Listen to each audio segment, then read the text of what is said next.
The bridge of the UF Indomitable hummed with quiet activity. Admiral Taesung stood near the main viewport, watching the stars stretch into lines as his fleet traveled faster than light. Behind him, dozens of officers worked at their stations, monitoring the 47 warships under his command. 3 months had passed since the border wars ended. 3 months since Earth's fleet crushed the Kordax Confederation and proved to the galaxy that humanity would not be pushed around. The other species learned quickly. Humans were dangerous. Humans were ruthless. Humans never lost. Taesung did not particularly enjoy that reputation, but he understood its value. Fear kept Earth safe. Fear kept his people alive. "Admiral, we're approaching the border of our patrol zone," Captain Hiram said from her station. She was his second in command, a woman who had served with him for 15 years. Her voice was calm and professional as always. "Good. Set course for home," Taesung replied. "This patrol is done." The crew relaxed slightly. They had been away from Earth for 2 months, showing the flag along the frontier. It was time to go home, see their families, and rest. Then the communications console beeped. Lieutenant Jaewon looked up from his weapons station. "Sir, we're receiving a distress signal." Taesung turned. "From who?" "Unknown, sir. The language is not in our database." Jaewon frowned at his screen. "It's coming from outside our territory, about 4 light-years from here." Commander Bora stood from her intelligence station. She was thin and wore glasses, looking more like a professor than a military officer, but her mind was the sharpest on the ship. "Let me run it through the translation program." The bridge fell silent. Everyone watched as Bora worked. Her fingers flew across the holographic keyboard, feeding the alien message through various algorithms. After 2 minutes, text appeared on the main screen. "It's from a species called the Velcor," Bora said quietly. "I have them in the database. They're a peaceful people, herbivores, no military to speak of. They've never contacted us before." "What does the message say?" Taesung asked. Bora's face went pale. "It says they need help. They're being hunted." Taesung walked to her station. "Show me." The message played again, this time with translation. A desperate voice spoke in an alien language, but the computer provided subtitles. "This is Ambassador Thelvan of the Velcor convoy. We are 23 civilian ships carrying 45,000 refugees. We are being pursued by the Drath Collective. They have 15 warships. We have no weapons, no shields, only cargo vessels and colony ships. We are sending this message to anyone who will listen. Please. We are fleeing our conquered homeworld.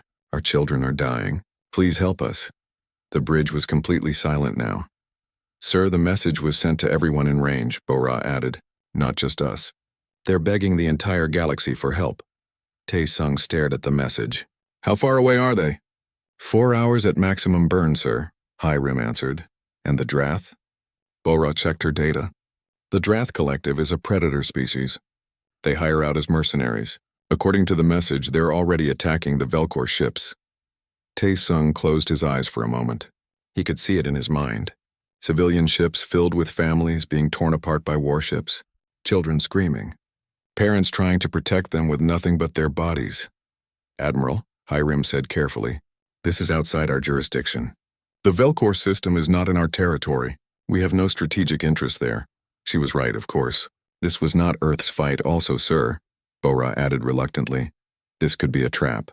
We don't know anything about the Velcor. They might be working with someone to lure us into an ambush." Also a fair point. The galaxy was full of tricks and lies. "Weapons are fully charged, sir," Jaewon said quietly. "Shields at maximum. All ships reporting ready for combat." Taesung opened his eyes. He thought about his grandmother, who had fled a war when she was young. She had told him stories about refugee ships, about people who had nowhere to go, about how the world ignored them until it was too late. He walked back to his command chair and sat down. The entire bridge waited for his decision. "Set course for the Velcor coordinates," Taesung said. "Maximum burn." "Battle stations." Hiram did not question the order. She simply nodded and began issuing commands. "All ships, this is Indomitable. Prepare for combat operations. Set course 347 Mark 6. Maximum burn." The fleet changed direction. 47 warships turned as one and accelerated. Inside each ship, alarms sounded. Crews ran to their stations. Weapons were armed. Shields powered up. The United Earth Fleet was going to war again. "Sir, may I ask a question?" Bora said. "Go ahead, Commander. Why are we doing this?" The Velcor have nothing we need. They're not our allies. They can't help us. Tae-sung looked at the message still displayed on the screen. Because they asked for help, Commander. Because 45,000 people are about to die. And because we can stop it, the galaxy will think we're weak, Hiram warned. They'll think we're soft. Let them think that, Tae-sung replied. We know the truth. 4 hours later, the fleet dropped out of faster-than-light travel at the edge of an unknown star system. The tactical display immediately lit up with contacts. I have 23 civilian ships on sensors, Jae-won reported. Velcor configuration. And 15 warships, Drath class. The Drath are firing on the civilians. Show me, Tae-sung ordered. The main screen changed to show the battle. It was not really a battle. It was a massacre. The Velcor ships were large and slow, built for carrying cargo and people, not fighting. They had no weapons, no shields, nothing to protect themselves. The Drath warships circled them like predators, firing energy beams into their hulls. Explosions blossomed in the darkness. Velcor ships broke apart, spilling air and debris into space. 3 Velcor ships have been destroyed, Bora said, her voice tight. The rest are trying to run, but they're too slow. Tae-sung felt cold anger settle in his chest.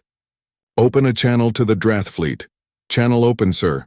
Drath vessels, this is Admiral Tae-sung of the United Earth Fleet. You are attacking refugees under our protection. Stand down immediately or face the consequences. There was a moment of silence. Then laughter came through the speakers. A rough, harsh voice spoke in broken English. Humans, you are far from home, little Deathworlders. This is not your business. Leave now or we will add your ships to our kill count. More laughter followed. The Drath commander clearly did not take the threat seriously. Tae-sung looked at Hiram. She was smiling, but it was not a kind smile. It was the smile of a predator that had just been challenged. Sir? Jae-won asked. Your orders? Aboard the Velcor flagship, Ambassador Thelvan stood on the bridge, watching his people die.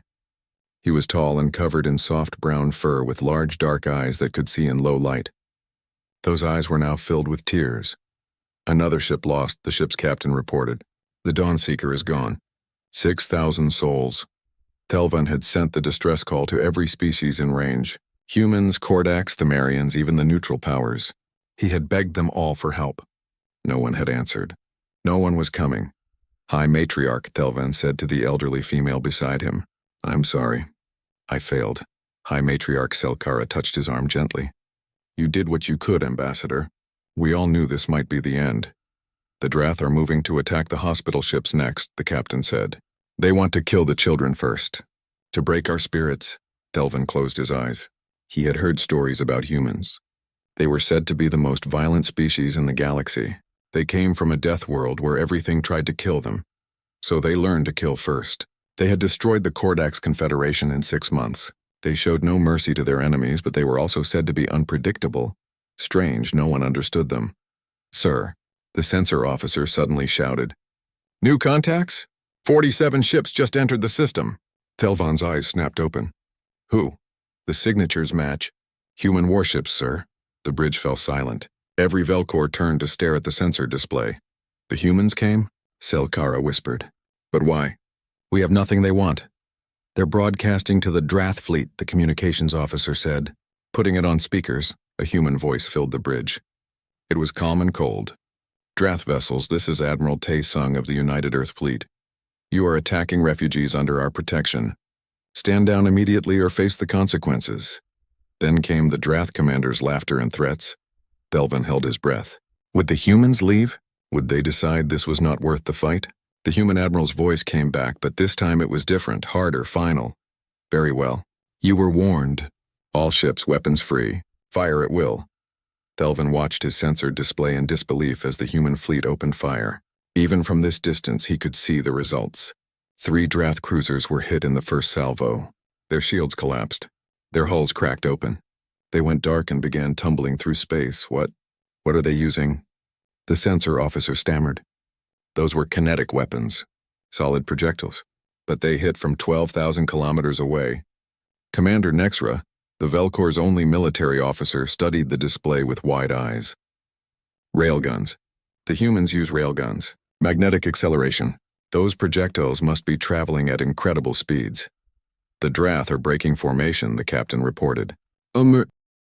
Dr. Minseo checked her medical supplies one more time before boarding the shuttle. She was Earth's chief medical officer for the fleet, and right now she had a job to do.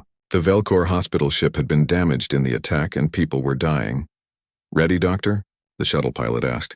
"Ready," Minseo replied, grabbing her emergency kit. Behind her, 15 more medical personnel loaded into the shuttle with equipment and supplies. The shuttle flew across the empty space between the Indomitable and the Velcor hospital ship. Through the window, Minseo could see the damage. Scorch marks covered the hull. Several sections were open to space, sealed off by emergency doors. That ship had been hit hard. The shuttle docked with a soft thump. Minseo was the first one out, moving quickly through the airlock. She wore her environment suit with the helmet open, ready to seal it if needed. The Velcor medical bay was chaos. Dozens of injured people lay on beds, on the floor, anywhere there was space. Velcor medics ran between them, trying to help everyone at once. They were clearly overwhelmed. When Minseo entered, every Velcor stopped and stared at her. She understood why. They had probably never seen a human before. And humans had a bad reputation. She pulled off her helmet completely and smiled. "Hello, we're here to help." A Velcor doctor stepped forward carefully. He was tall, with soft gray fur and large dark eyes that showed his fear. You really came to help us?" "That's why we're here," Minseo said gently. She set down her kit and opened it, showing him the medical supplies. "I'm Dr. Minseo. Show me your worst cases." For the next 6 hours, Minseo and her team worked alongside the Velcor medics. The injuries were terrible: burns from energy weapons, crush wounds from collapsing bulkheads, decompression damage. But humans and Velcor worked together, sharing equipment and knowledge. Minseo found that Velcor biology was similar enough to human biology that most of her techniques worked. She taught the Velcor doctors how to treat severe burns using human methods. They taught her about Velcor anatomy and which medicines were safe for their people. By the time she finished, Minseo was exhausted. But she had saved lives today. That was enough. The Velcor doctor approached her as she was packing up. "Dr. Minseo, thank you. I do not understand why you help us, but thank you." Minseo smiled tiredly. "We help because you needed help. That's all." Meanwhile, aboard the Indomitable, Admiral Tae-sung was meeting Ambassador Thelvan for the first time face-to-face. The Velcor ambassador was nervous. Tae-sung could see it in the way his hands shook slightly, the way his eyes kept darting around the conference room. The ambassador was taller than Tae-sung, covered in brown fur with a face that somehow managed to look both alien and kind. "Please, Ambassador, sit," Tae-sung said, gesturing to a chair. He had ordered the furniture adjusted to fit Velcor proportions. Thelvan sat carefully. "Admiral Tae-sung, I must know. Why did you come? Earth has no treaties with the Velcor. We have never even spoken before. Yet you risked your fleet to save us." Captain Hiram, standing beside Tae-sung, spoke up. "We came because it was right, Ambassador." "But surely there must be some price," Thelvan said. "Some payment you want. We have little left, but whatever we have, it is yours." Tae-sung shook his head. "We don't want payment. We want to help you reach safety. That's all." Thelvan stared at him. "I do not understand." "The galaxy says humans are violent, dangerous. They say you destroyed the Kordax Confederation without mercy." "We did," Tae-sung admitted. "The Kordax attacked our colony worlds, killed our civilians. We responded with overwhelming force. But there's a difference, Ambassador. The Kordax were attackers. You are victims. We don't hurt victims, but why? What does Earth gain?" Tae-sung was quiet for a moment. Then he spoke carefully. "On Earth we have a long history. We had many wars, many times when the strong hurt the weak, many times when people needed help and no one came. We learned from those mistakes. We decided that when we became strong we would use that strength differently." Commander Bora entered the conference room carrying a data pad. "Sorry to interrupt, Admiral, but I've completed my analysis of the Drath communications we intercepted during the battle." "What did you find?" Tae-sung asked. Bora's expression was serious. "The Drath weren't just raiding randomly. They were hired. Someone paid them specifically to hunt the Velcor convoy and make sure no one survived." Thelvan's fur stood up in alarm. "Hired by who?" "The communications mentioned someone called the ruling caste," Bora said. "Have you heard of them?" Thelvan's face went pale. He stood up quickly, his whole body shaking. The ruling caste, yes, they are the ones who conquered my homeworld. Tell us about them, Tae-sung said gently. Thelvan sat back down, but he looked ill. The ruling caste is not one species. It is a coalition of predator species who believe they are superior. They think herbivores like the Velcor are prey, meant only to be servants and slaves. They're supremacists, Yerim said, her voice disgusted. Yes, Thelvan agreed. 3 months ago, they attacked our homeworld with a massive fleet. We had no military. We could not fight back. They conquered us in days. These 45,000 refugees are all who escaped. Where were you going? Bora asked. To the sanctuary worlds. They are neutral territory protected by treaty. The ruling caste cannot attack there. But the journey is long and we move slowly. The ruling caste hired the Drath to stop us before we could reach safety. Tae-sung leaned forward. Why? If they already conquered your world, why hunt refugees? Because they do not want anyone to know the full truth, Thelvan said bitterly. If the galaxy learns that entire species are being enslaved, the neutral powers might act. The ruling caste needs to eliminate witnesses. Bora looked at her datapad. Ambassador, are the Velcor the only species they've conquered? No, Thelvan said quietly. They have conquered 7 other peaceful species in the past 2 years. All gone, all enslaved or dead. The room fell silent. Tae-sung felt cold. This was bigger than he had thought.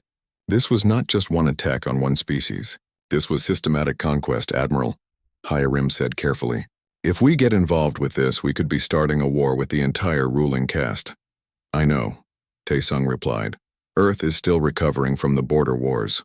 Our fleet is strong, but we're stretched thin. I know that too. Thelvan looked between them. I do not ask you to fight our war. You have already done more than we ever hoped.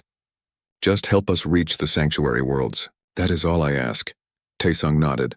We will. How long until we reach the sanctuary worlds?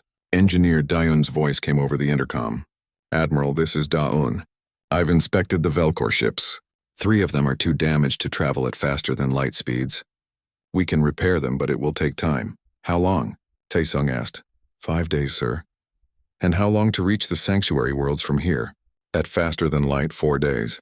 But with the damaged ships, we'll have to go at sublight speed. That means 12 days total. Tae-sung looked at Bora. Commander, if the ruling caste knows we're here, how long before they send more ships? Bora checked her data. The Drath survivors will report back. The ruling caste will want revenge and they'll want to destroy the Velcor before they reach safety. I'd estimate we have maybe 3 days before they arrive with a bigger fleet. Can we split the convoy? Yerim suggested. Send the healthy ships ahead with an escort, while we repair the damaged ones. No, Tae-sung said firmly. We stay together. All of us. Thelvan looked at him in surprise. Admiral, that is tactically unwise. You should save who you can. Ambassador, I did not come here to save some of you. I came here to save all of you. We leave together or we don't leave at all. Commander Nexra, the Velcor military officer, spoke up from where he had been standing quietly in the corner. Admiral Tae-sung, I mean no disrespect. But staying here with damaged ships makes you vulnerable. If the ruling caste sends a large fleet, you could be destroyed. Tae-sung looked at him. Then we'll have to make sure we're not easy to destroy. Commander Bora, find us a defensive position, somewhere we can repair the ships and hold off an attack if needed. There's a nebula 2 hours from here, Bora said, checking her star charts. Dense gas clouds, lots of electromagnetic interference. It would hide us from long-range sensors and make it hard for enemy ships to coordinate. Perfect, Tae-sung said. We'll hide in the nebula, make repairs, and prepare for whatever comes next. All ships set course for the nebula. The Velcor convoy stays in the center of our formation. We protect them at all costs. Yes, sir, Yerim said, moving to relay the orders. Thelvan stood and bowed deeply, a Velcor gesture of respect. Admiral Tae-sung, you are risking everything for people you do not know. Why? Tae-sung stood as well. Ambassador, on Earth we have a saying.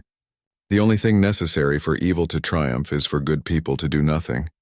The ruling caste is evil. They hurt the weak and enslave the peaceful. I will not do nothing, even if it costs you everything, even then. Over the next 2 days, the combined human and Velcor fleet worked together in the nebula. Engineer Daeun and her teams transferred to the damaged Velcor ships and began repairs. The Velcor engineers watched in amazement as humans worked with their advanced tools and technology. Dion taught them human repair techniques. The human fleet opened fire from inside the nebula. Grand Admiral Morvex watched his tactical display and smiled. The humans were using kinetic weapons again, railguns. He had studied the reports from the Drath survivors. He thought he was prepared. He was wrong. The tungsten rounds flew through space at 3% of light speed. They crossed the distance in seconds. Morvex's shields were designed to stop energy weapons. They barely slowed the solid metal projectiles. 3 ruling cast cruisers exploded before Morvex even realized what was happening. The rounds punched through their shields, through their armor, through their entire ships. One moment they were there. The next moment they were debris. Return fire.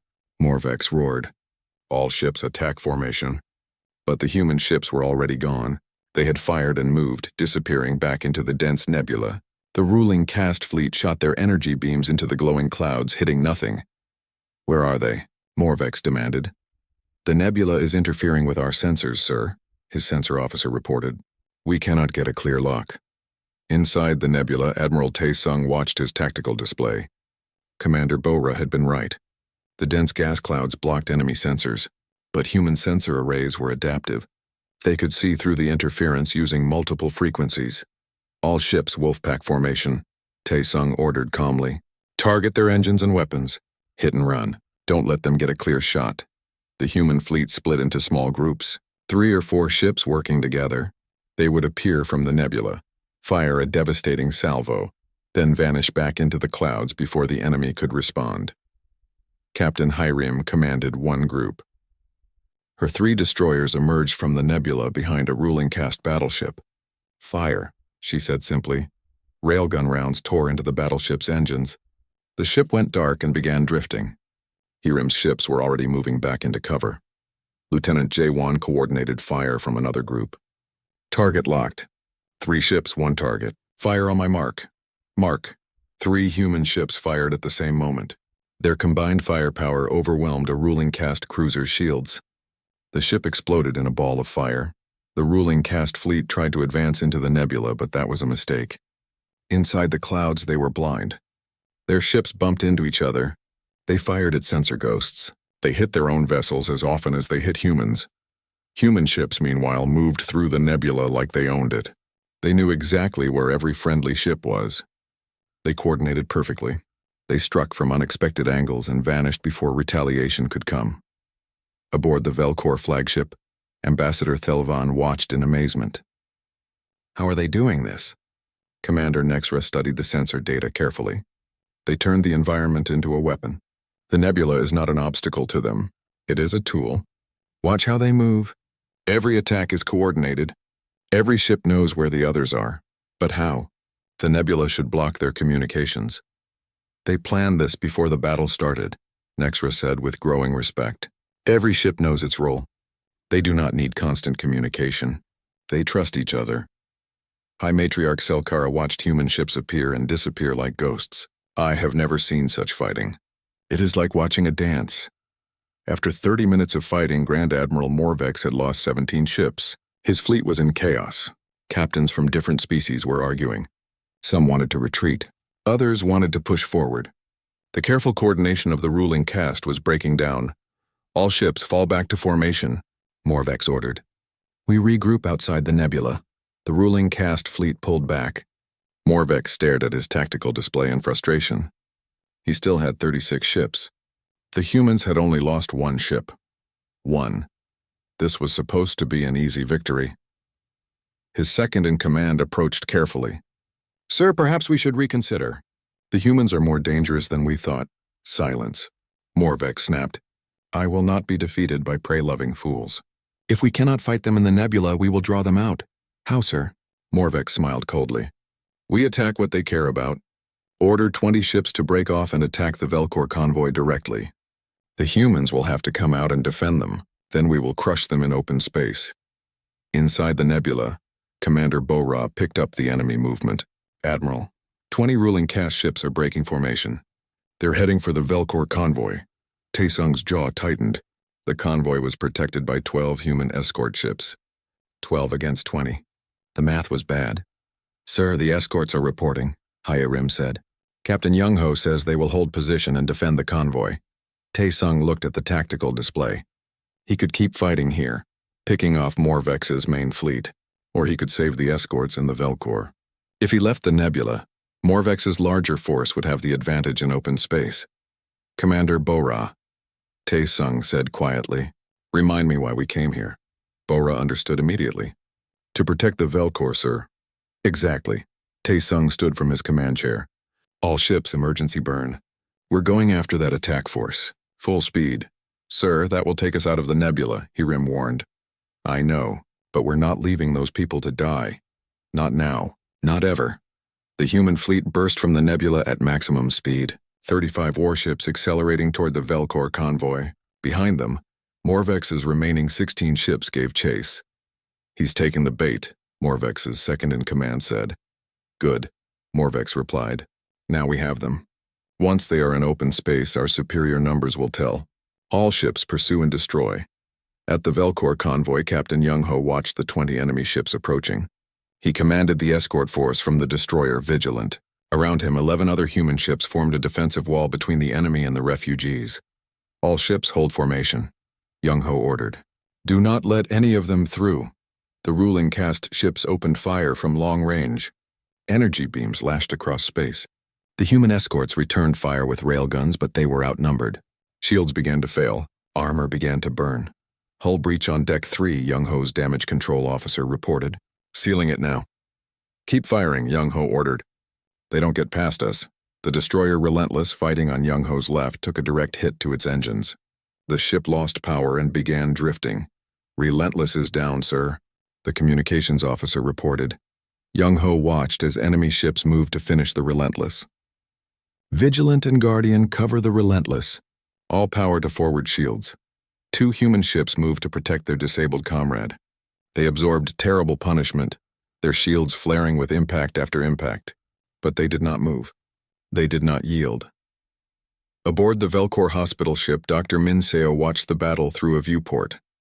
Human ships were being torn apart to protect them. People were dying for strangers. Why? A Velcor nurse asked beside her. "Why do they fight so hard for us?" Minseo had tears in her eyes. "Because that is what it means to be human."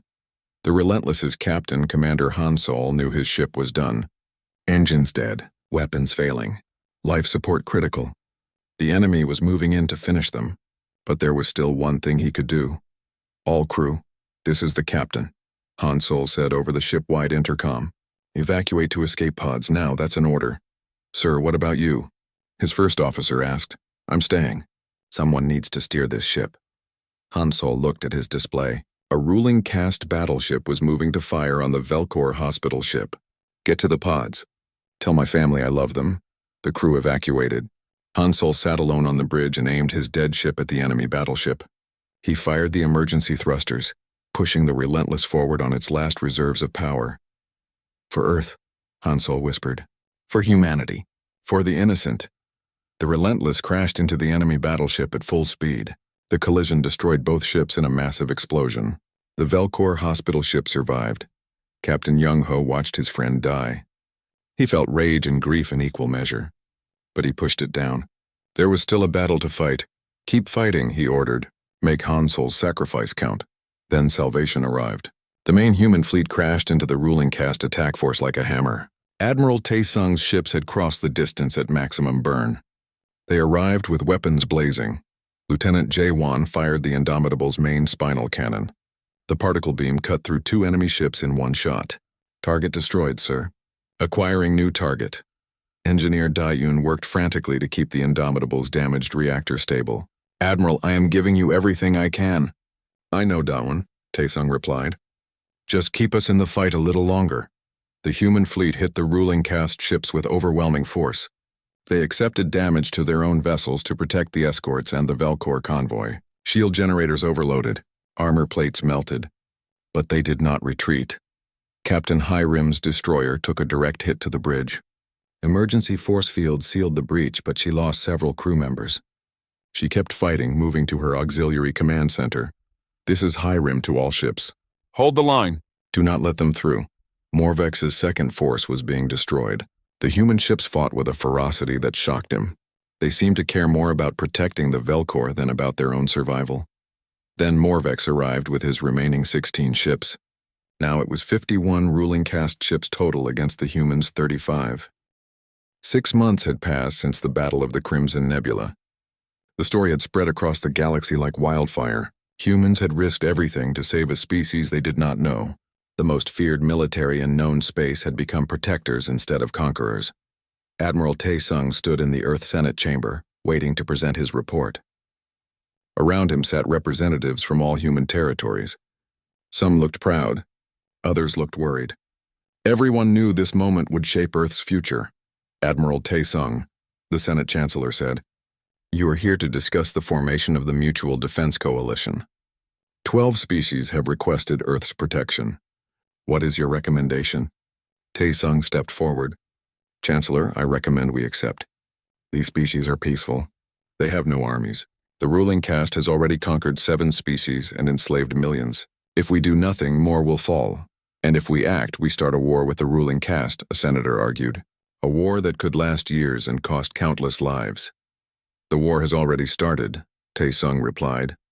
"The ruling caste declared it when they tried to destroy us at the Crimson Nebula.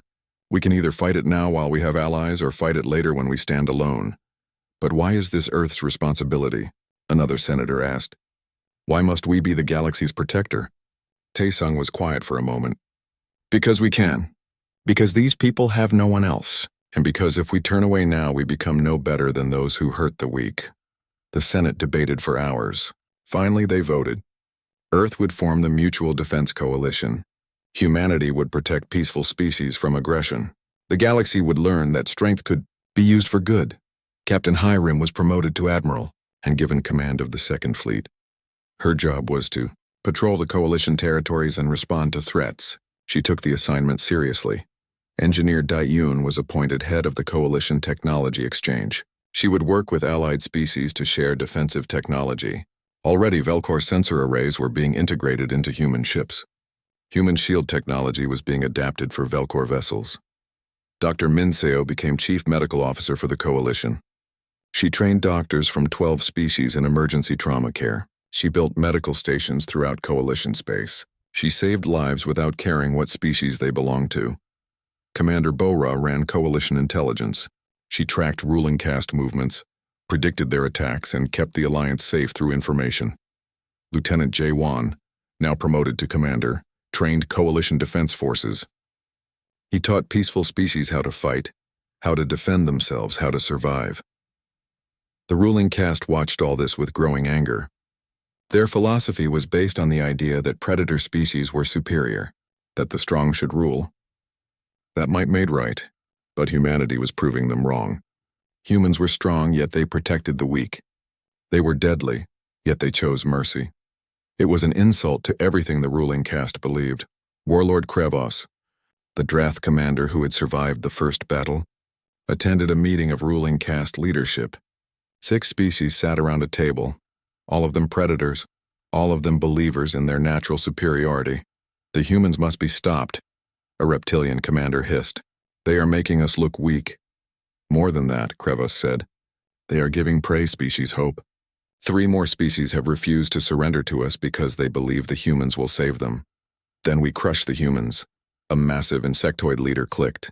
"We show the galaxy what happens to those who oppose us." "The humans have over 200 warships now," another commander warned, "and their technology is superior to ours." "But they are spread thin," Krevos argued. "They are trying to protect 12 species across dozens of star systems. If we strike fast and hard at a weak point, we can destroy one of their fleets. Show the galaxy that humans can bleed." The ruling caste leaders agreed. They would plan a massive attack on Coalition territory. They would choose a target the humans cared about. And they would destroy it utterly. 3 months later, the Velcor colony on Sanctuary 3 was thriving. 45,000 refugees had become a community. They built homes, started farms, opened schools. Children who had known only fear now played in safe streets. Ambassador Thelvin watched them and felt grateful every day. High Matriarch Silkara had become the colony's leader. She was old but strong, guiding her people with wisdom and kindness. She often spoke about the debt they owed humanity. "We must never forget," she told the colony. "We live because humans were willing to die for us. We must honor that sacrifice by building something worthy of it. Commander Nexra, the only Velcor with military training, had joined Earth's fleet as a liaison officer. He served aboard Admiral Hiram's flagship, learning human tactics and sharing Velcor knowledge. He had become a bridge between two species. The colony had 3 human ships stationed nearby for protection. It was a small force, but the Senate believed the sanctuary worlds were safe. No one would attack neutral space. That was the treaty. That was the law. They were wrong. The ruling caste fleet arrived without warning. 45 warships dropped out of faster-than-light travel and immediately began firing on the sanctuary orbital stations. The stations were civilian structures, unarmed and unshielded. They exploded within minutes. This is Warlord Crevice of the ruling caste, a transmission broadcast. We declare the treaty of the sanctuary worlds void. All prey species will submit or die, and any who ally with humans will be destroyed as an example. The 3 human ships defending the colony fought desperately. They were outnumbered 15-1. They lasted 12 minutes before they were overwhelmed. 700 human crew members died buying time for the colony to evacuate. On Sanctuary 3, alarms blared. Ambassador Thelvan ran through the streets helping organize the evacuation. But there were 45,000 people and not enough ships. They would never all escape in time. High Matriarch Selkara stood on the colony's communication tower and broadcast a message to any human fleet in range. This is the Velcor colony on Sanctuary 3. We are under attack by the ruling caste. 45 warships. They are killing civilians. They are destroying everything. Please, if anyone can hear this, help us. Admiral Hiram received the message 30 minutes later. She was 4 light-years away with the Second Fleet, responding to another situation. She had 28 ships under her command. How long to reach Sanctuary 3? She asked her navigation officer. At maximum burn, 3 hours, ma'am. The colony will be destroyed in 1 hour, Commander Bora reported from her intelligence station. 45 ruling caste ships against whatever civilian defenses they have. It will be a massacre. Hiram looked at her tactical display. She could arrive in 3 hours with 28 ships to face 45 enemy vessels. The odds were terrible. Tactically, it was suicide. Set course for Sanctuary 3, Hiram ordered. Maximum burn. Battle stations, ma'am, her first officer said carefully. We are outnumbered almost 2-1.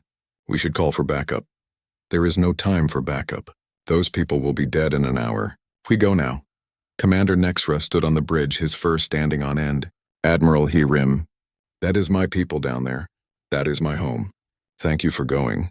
Hiram looked at him. Commander, I watched your people risk their lives to help us during the Battle of the Crimson Nebula. You gave us your sensor network. You treated our wounded. We are not going to abandon you now. But you are outnumbered. We were outnumbered at the Crimson Nebula too. We will find a way. She opened a fleet-wide channel. All ships, this is Admiral Hiram. We are heading into a fight against bad odds. The Velcor colony is under attack. These are the people we saved 6 months ago. These are our allies. Our friends. We will not let them die. Prepare for combat. The fleet responded with determination. Every crew member knew what was at stake. They had fought beside the Velcor. They had shared meals with them. They had learned their language and culture. The Velcor were not just allies. They were friends. The Second Fleet arrived at Sanctuary 3 2 hours and 47 minutes later. What they saw filled them with rage. The colony was burning. Ruling caste ships were systematically destroying every building. They were firing on evacuation ships. They were killing civilians deliberately, making an example for the galaxy to see. All ships weapons free, Hiram said coldly. Show them no mercy. The human fleet crashed into the ruling caste force like an avalanche. They did not bother with tactics or strategy. They simply attacked with overwhelming aggression. Railguns fired at maximum rate, missiles launched in waves. Every weapon was used. Warlord Krevas was caught completely off guard. He had not expected humans to arrive so quickly.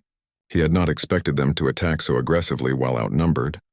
All ships turn and engage the human fleet, he ordered, but turning took time.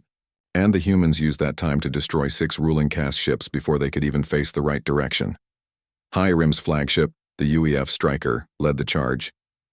She targeted the largest enemy ships first, the ones doing the most damage to the colony. Her ship shook with weapon fire, shields flaring as enemy beams struck her hull. Shield generators at 60%, her engineering officer reported.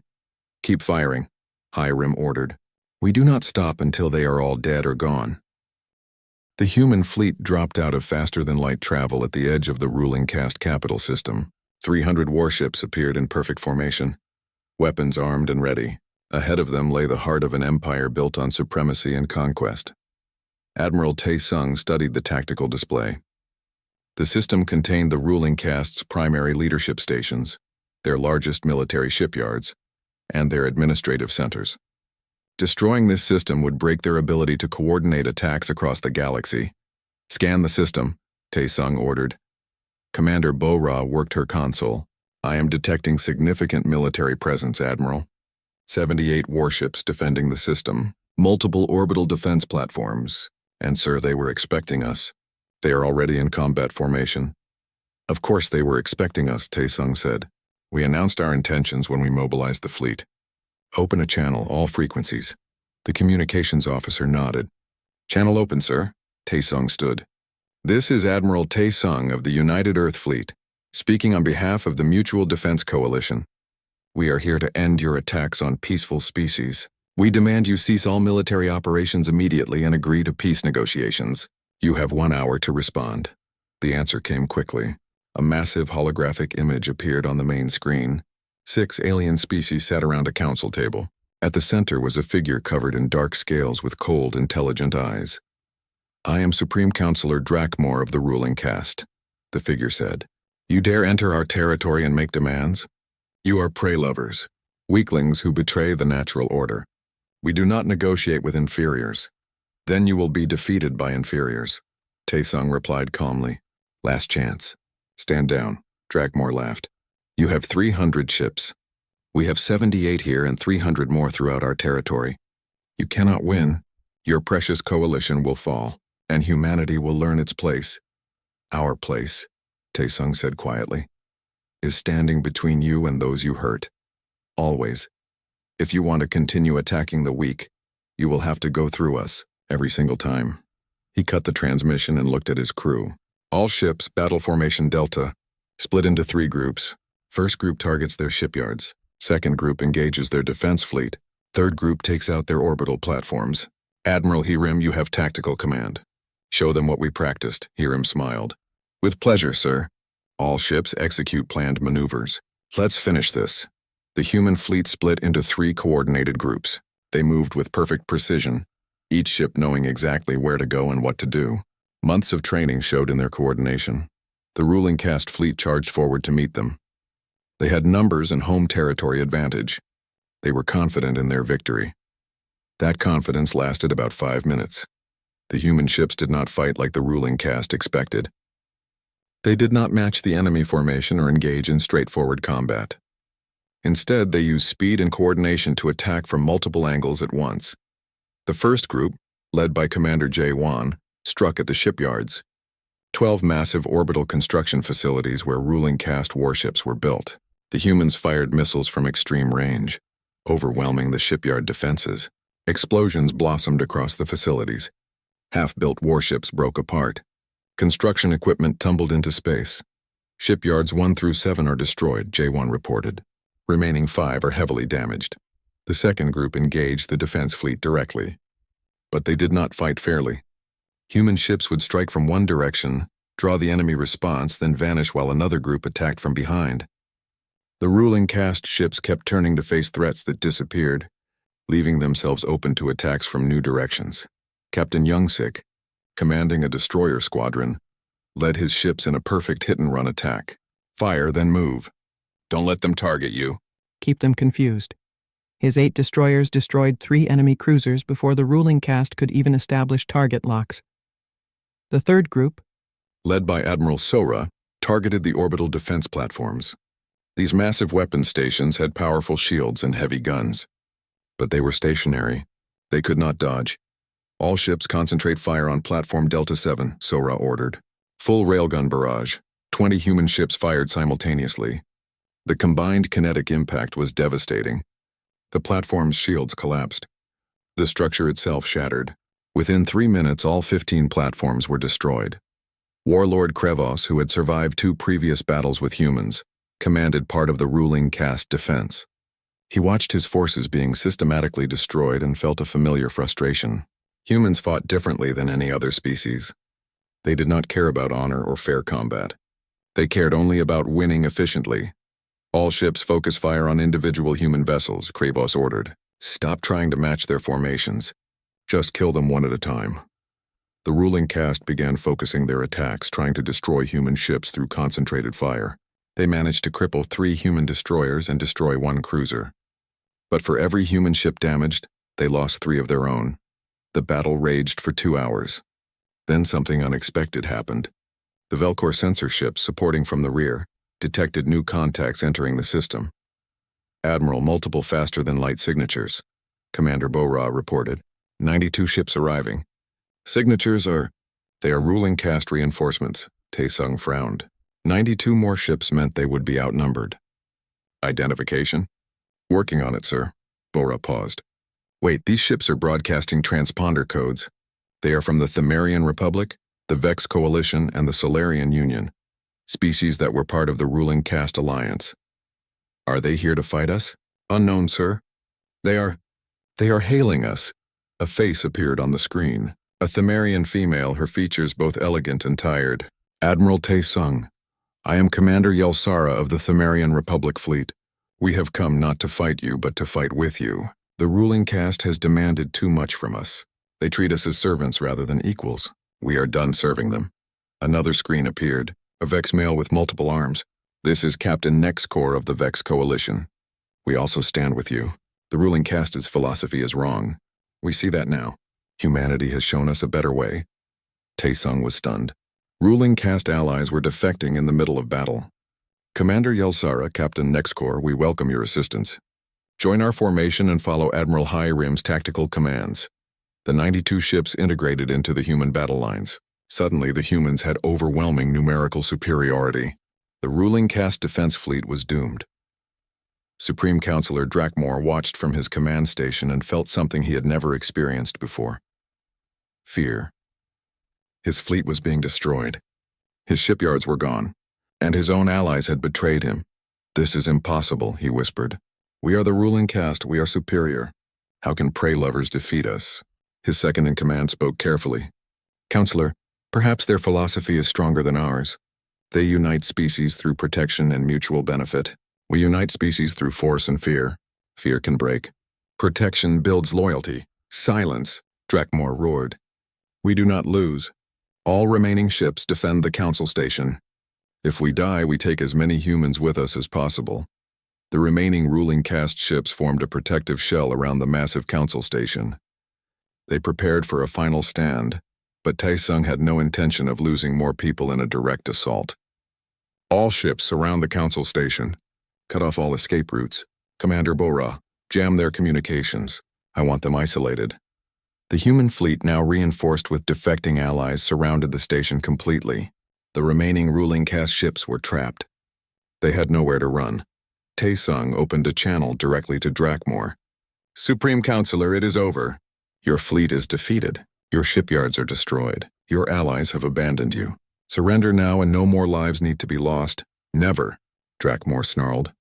The ruling caste does not surrender to inferiors. Then you are not just wrong, you are foolish, Taesung replied. Your philosophy says might makes right. You believe the strong should rule. But you are not the strong ones here. We are, and we are offering you mercy. That is the difference between us. Drakmor hesitated. Around him, his council members were arguing. Some wanted to fight to the death. Others wanted to survive. Then Commander Nexra's voice came over the coalition channel. Admiral Taesung, this is Commander Nexra. I have a message for Supreme Counselor Drakmor. May I broadcast it? Go ahead, Commander. Nexra's voice filled the system, broadcast on all frequencies.